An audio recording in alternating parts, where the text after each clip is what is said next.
Welcome to the Garden Angelus, where we talk about flowers, veggies, and all the best dirt. I'm Dee Nash from Guthrie, Oklahoma, where I garden on 7.5 acres out in the country. And I'm Carol Michael from Indianapolis, Indiana. I have a suburban garden measured in square feet. It's less than a third of an acre. We call ourselves Garden Angelus because we are evangelists for gardening. We love gardening, and we want you to love it too. Yep, we sure do. And we aren't afraid to spill the beans and tell all of our gardening secrets, the good, the bad, and even the ugly. But that's enough about who, what, when, where. Let's move on to this week's episode. Hello, Dee. Hello, Carol. How does your garden grow? My garden grows winter. What about your indoor garden? Oh, very excited because I went on a little field trip. Mostly to... You did? Yeah, I went up to what I call the north side, where I bought candy from C's Candy at the fancy mall. I pre-ordered it and everything, so I just had to go in, show my order number, and take out my bag of candy. And then, because I was... Now, what is it that you like from C's? Did you just say? Candy. All candy? Or I thought you liked the toffee. No, I like pretty much all of it. Yeah, it's good candy. We have one in our mall, too. Yeah. Well, you should like it because it's completely gluten-free. It is completely gluten-free, as is most candy, thank goodness. Thank goodness. But, you know... But that's not the exciting part. I don't need any more candy. That's not the exciting part. Well, what's the exciting... I mean, I got all excited about Christmas candy. All right, moving on. So since I was up there, and they have a Trader Joe's up there, and I know Trader Joe's is the one place you can usually find Christmas roses as potted plants in bloom, Helleborus niger. Yeah. And so I went to Trader Joe's, and I went in. They had two, and I bought them both. That's awesome. Yay. Are they the white blooming ones? They are the white blooming ones. It doesn't say the variety on them. But I gave one to my older sister who stopped by and dropped a few things off. I gave her one, and she was thrilled. But then guess what happened? What happened? Well, I pulled it's in a peat pot inside of a decorative thing. And we talked about this. And I told my sister, do not overwater that thing. You're going to have to take it out. And she's going to do all the right things. But I took it out, and there's fungus gnats down in the bottom. So I'm like, fungus. Yuck. Okay, so you have an idea for those. And we were going to talk about fungus gnats anyway because of what a reader asked So we'll about, save right? that for the dirt, what I did. And then, right. But anyway, so it's beginning to look a lot like Christmas because I got me the Christmas rose in the house. So in my front bed, in my garden, when the snow went away, when it melted, I noticed that I have two pink flowering Helleborus niger in that front bed. Uh-huh. And they have blooms on them. Excellent. I noticed that the other day. So that made me really happy. Is it cinnamon rose? That's the one that's usually pinkish. It's called cinnamon rose. Yeah, I'm pretty sure it's cinnamon rose. Although I don't know if I don't know. It doesn't matter. You know, it's just, I know it's Helleborus. Well, it doesn't matter because it's December and something's blooming outside. Exactly. By golly. Which is very, very exciting, right? Exactly. So in my garden, I went out and tossed some poppy seeds out on the snow. And I also joined your meme, Garden Bloggers Bloom Day, and wrote a post. And that's like the longest gardening meme, isn't it? It's been going since 2007. So I'm going to say it's the longest. And if somebody knows of a longer gardening meme that still goes on, you all can let us know. And I also wrote a newsletter. So other than that, I'm just preparing for Christmas and keeping all the plants in my house alive. I am keeping the plants alive. I have written 2 more blog posts because I got the new WordPress blog.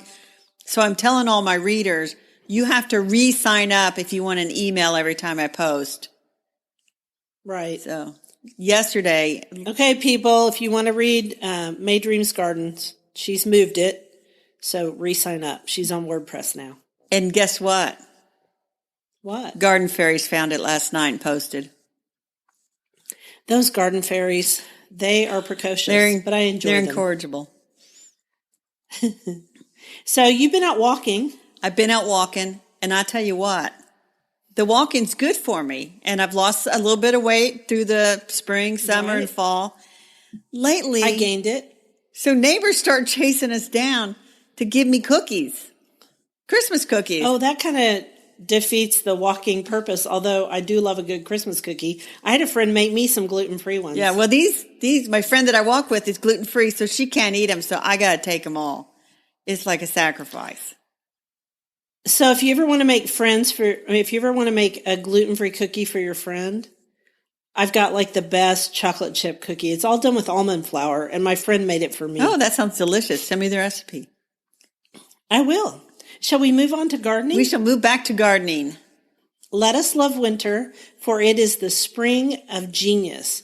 Pietro Aretino. He was an Italian author and a close friend of Titian, who was a painter. Maybe a sculptor, too. Very fitting because we are recording this on the winter solstice, Monday, the winter solstice. Longest day of the year, shortest day of the year. Right, which is supposed to we're supposed to see the Christmas star tonight, which is really 2 planets. So are you going to have clear skies? It's overcast right now, so I do not know. We have completely clear skies, so I'm going to try to see it. Of course, by the time this is published, our listeners will have either seen it or not seen it. But anyway, what flower are we talking about today? So today we're going to start talking about the National Garden Bureau has come out with their year of with flowers and annuals and perennials and vegetables and stuff. So today, and bulbs. So I think they do an annual flower, a perennial flower, a bulb, and I think they've started to do like flowering shrubs. Yeah, they have. Yeah. So today's the bulb, right? Today's the bulb. Year of the hyacinth. I love hyacinths. I know you do. How do you feel about them? You know what? I do like them. I don't think that they are are they in my top 10? I got to think about that. I like them. And so I did realize that I screwed up something, and I blame all the new gardeners. Oh. So usually in the fall, because I'm kind of a cheapskate too, usually in the fall when they mark all the bulbs down, I grab a bag of hyacinths bulbs, throw in the back of the refrigerator, and then I come out after the first of the year, pull them all out, and put them on the vases with the water to sprout and bloom. Right. Well, guess what? There weren't any. There weren't any left because all these new gardeners are like, ooh, bulbs, those work too. And then, so I never saw any, and I wasn't in the stores as much, because of the COVID. So I don't have any hyacinths bulbs. And I thought, ooh, that's a problem. So I have a great idea for you, because sometimes when you throw them in the back of the fridge, it doesn't work. And so if we're going to talk about this a little bit, if somebody else has theirs refrigerated, I hope they're not with fruit, because fruit kills the little embryo inside the bulb. Yeah, I think it lets off ethylene gas or something, and that. Right? I know what you're going to tell me to do. You do? How do you know? Because I can read your mind. You want me to go, when I'm at the grocery store, right after Christmas, they will have hyacinths blooming or just starting to bloom, and I am to buy some of those. And I will do that, Dee. Yeah, buy some of those. I'm going to buy them from Trader Joe's. Trader Joe's almost always has them, and so does Aldi's. So if our listeners have a Trader Joe's or an Aldi's or a grocery store that forces hyacinths because it's become popular in the United States again, now you're not going to get the really rare ones like Gypsy Queen or the double flowering ones, but you're going to get a good blue, probably a good pink, and a good white. Yeah. Because that's usually what they have, right? Bluish purple. And they're all going to be strongly scented. So they'll run you out of a room sometimes if you get too many. Yes, not unlike Ziva paper whites. But don't buy too many. Just buy some.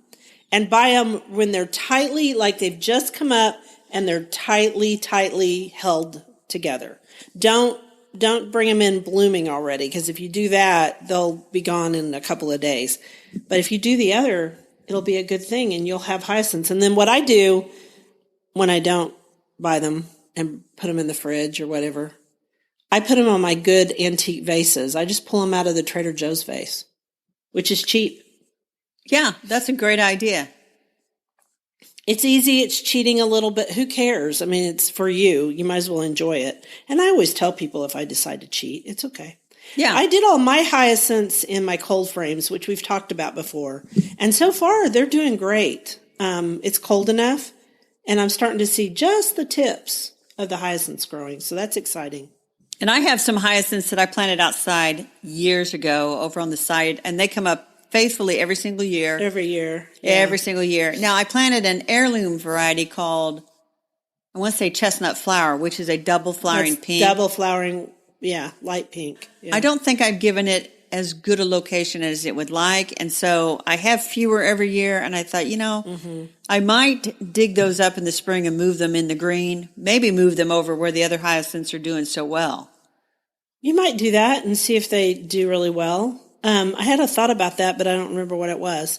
I do love that flower. Our friend Elizabeth Licata often forces that one. Yes. It's very pretty. Because they make, she gives a lot away as gifts. They make wonderful gifts.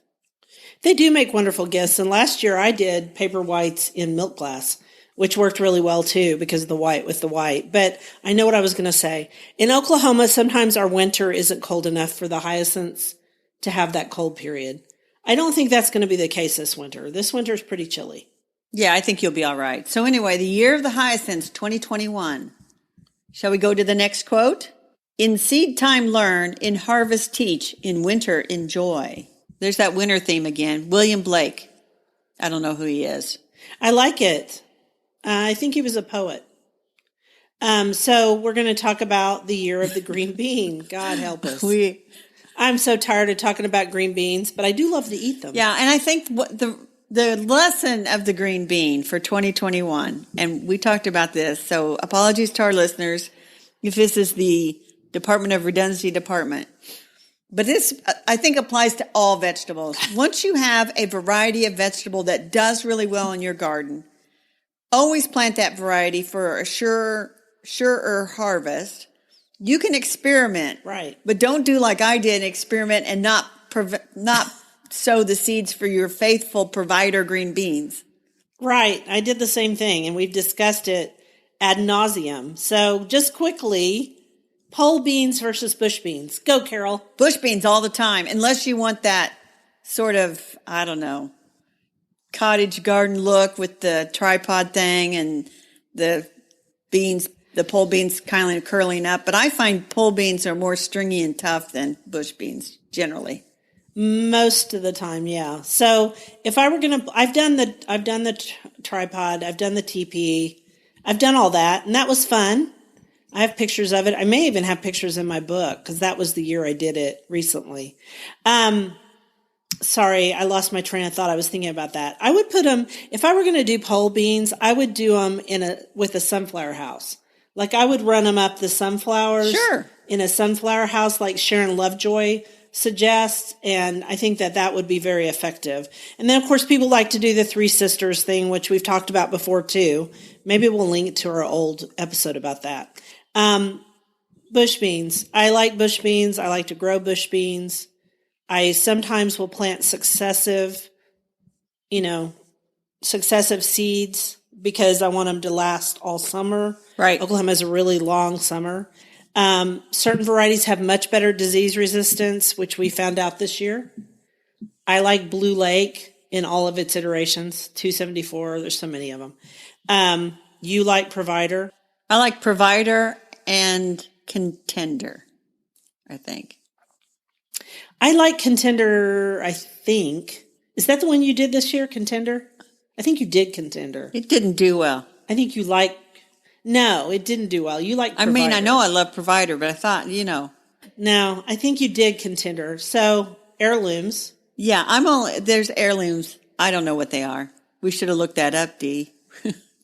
No, dragon tongue. Dragon tongue's an heirloom. And you can harvest it both dry and in the green. And so with heirloom beans, sometimes you want to harvest them dry because you want what are called Shelley beans. The truth is the modern Shelley beans that come in the can, those are pinto beans in the can. Because I looked it up. And then green beans. So you could do that too, although they aren't really the same season. So if you let them mature, blah, blah, blah, you can have dry beans. Newer hybrids are just created to harvest when green. They don't make big beans. They don't. Yeah, in fact, they try to have smaller bean seeds so that there's more, I guess, more green to the bean. Yes, and also they don't get pithy. That's the hope, I think. Well, and there's not. I despise getting stringy beans, as we all know. But yeah, I don't like them either. But 2021 is the year of the green bean, and so we are renewed in our efforts to grow it successfully. And this time, make sure every 2 weeks, I'm going to plant a couple of rows of green beans every 2 weeks. Okay, you do that. Do you want to move on to our book? I want to move on to our book. We have a really nice book this week. We have Complete Container Herb Gardening, Design and Grow Beautiful, Bountiful Herb-Filled Pots by Sue Getz. And Sue is a friend of ours who lives up in Washington State, and she's written several books about herbs. And what I like about her books, it's not just about growing herbs, but it's about using the herbs too. Yeah, she's really good about using them effectively. Right. She's got everything from culinary to cosmetics to bath salts, all that kind of good stuff. Yeah, this book is beautiful. And it's really well done, and it has a lot of detail. Yeah, she calls herself an herb nerd. Say that 3 times real fast, Dee. No, really. I can't. Do it. Try it. Herb nerd, herb nerd, herb nerd. Thank you. It sounds like a character out of a Lord of the Rings book. So what's nice about this book is she really talks about growing them in containers. And she talks not just about growing them in containers, but how to care for the containers themselves, which is really nice. Which is an issue. Yes. Of course, she lives in Washington State, and I live in Oklahoma, so the carrying containers might be a little different. I wouldn't suggest terracotta for herbs here, although that works great up there. I'd do a glazed pot or a plastic pot because they dry out too fast. Yeah. Even for herbs. Yeah, the same here. They kind of dry. We get way more heat than she does up there. But I love it. I think it's really, there's some great ideas like this portable pot template that she, carried around so that she can figure out how many herbs to put in. I think that's a good idea. It's really smart. So we love Sue, and her book is, for anybody who loves herbs, this would be a great book to have. Yeah, and it just came out earlier this month, and so probably too late for our listeners to buy it for Christmas 2 days before Christmas, unless you're buying it for yourself. And I find that you can buy yourself Christmas gifts for a good month or so after Christmas and still call it a Christmas gift. The Christmas season is still going on. That's right. So yes, you can. So anyway, it's a beautiful book, and we'll put a link to it in our show notes so people can check it out. And check out Sue's other books as well. We'll put links to all of them. Okay, cool.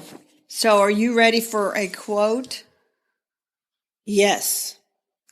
Like people, plants respond to extra attention.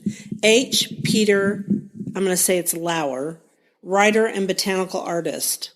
And the reason I chose this quote for this section, which is our dirt, is that I would say, well, sort of. Yeah. You don't want to overlove your houseplants. No, okay? That'll kill them faster than anything. And speaking of overlove and all that, and we were going to talk about the soil here in a bit. I did remember a couple of weeks ago we talked about reusing potting soil. And outside, we both definitely reuse potting soil. So but not inside. No, but one of our other friends, Helen Lawson, I think she's in Georgia.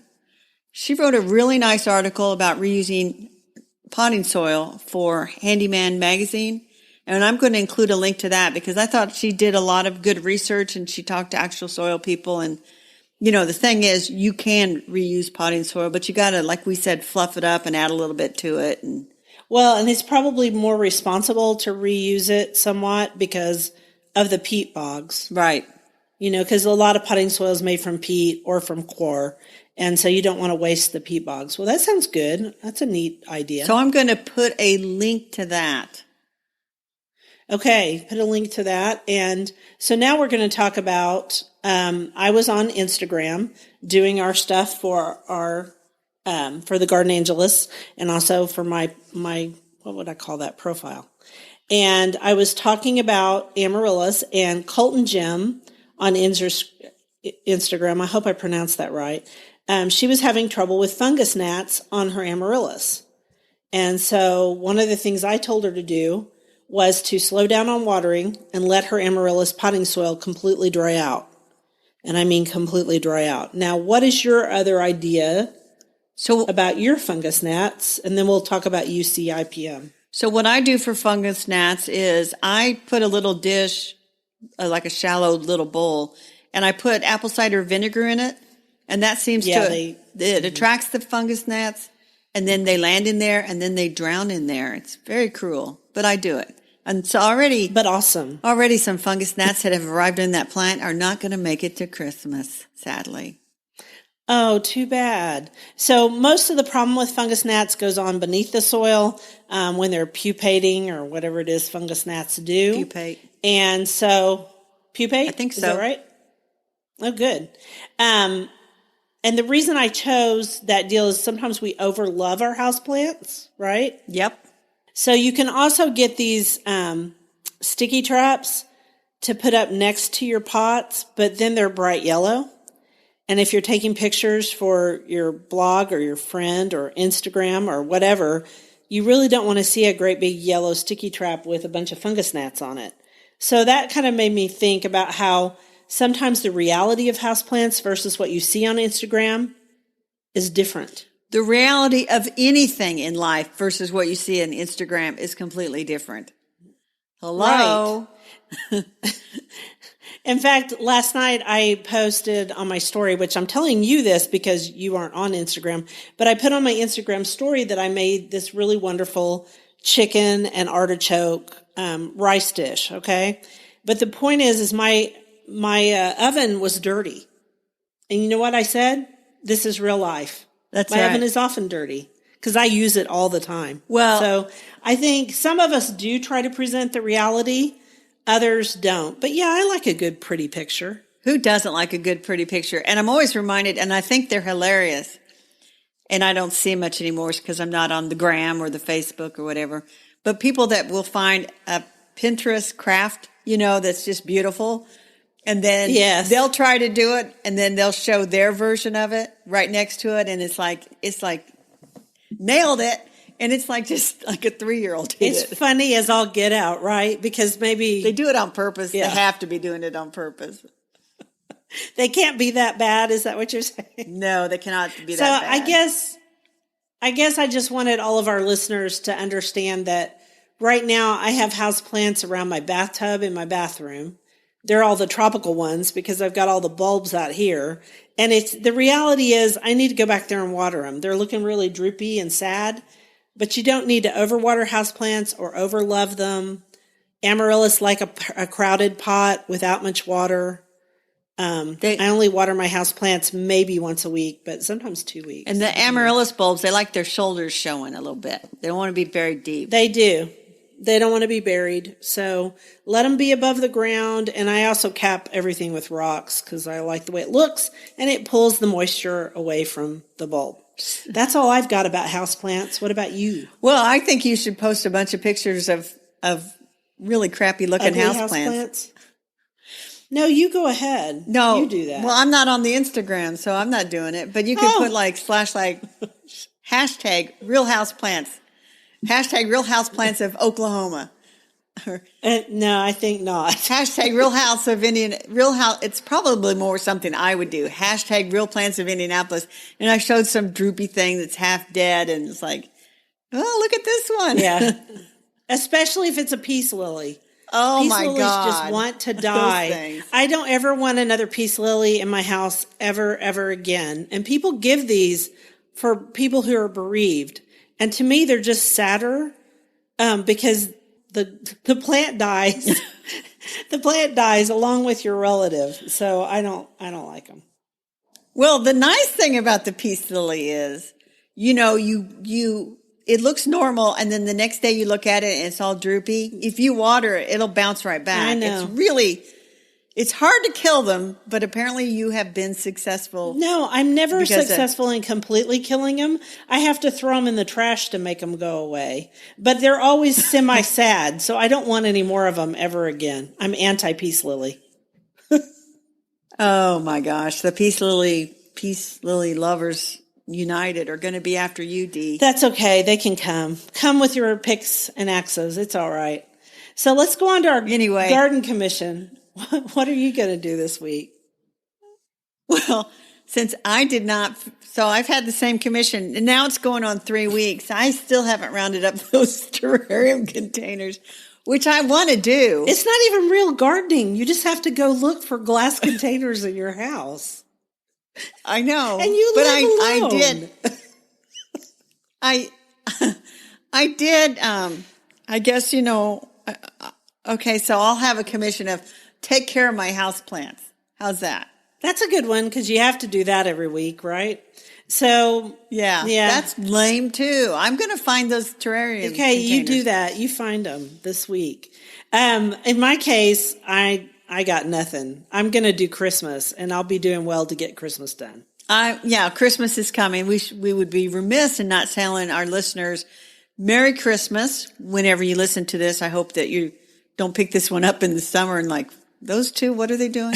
But we do wish we know we have a couple people that will listen on Wednesday right when we post it. It's more than a couple. And to them, that's when we get a lot of listeners. So we do wish them a Merry Christmas. Yes. And we hope that they have beautiful houseplants to enjoy the holidays with. And no peace lilies. What? I'm telling you, Peace Lily Lovers United. They're coming after you, Dee. Don't care. Hashtag Real Plants of Oklahoma. Real House Plants of Oklahoma. Yeah, I'm telling you, it would kill. It would kill out there. No, you got to do it. You have to do your own. I'm not doing, no. Maybe I'll go back to Instagram just to do hashtag Real House Plants of Indianapolis. Okay. And I'll just show some really you do that. messed up house plants. And I will laugh. I will put them on my story and make people laugh. We shall see. Anyway, we do want to seriously wish everybody a Merry Christmas from the Garden Angelus, and we will be back. We're going to have a New Year's episode, so we can't say Happy New Year's yet. So with that, we want to thank everyone for listening to the Garden Angelus. If you like our podcast, please tell your friends about us. Also, hit that subscribe button so you don't miss a single episode. And if you listen to Apple Podcasts, we'd love a 5-star review that helps us get noticed by others, and eventually maybe they'll know we exist. Yes, and be sure and check out our show notes and for links for information about today's topics, plus links to our own websites. And if you want to help support us, use the affiliate links. If you do and you buy something, then we earn a small commission and it costs you nothing. It was nothing. It was lovely to chat with all of you over the garden gate today. Bye until next week. Bye, everybody. Merry Christmas.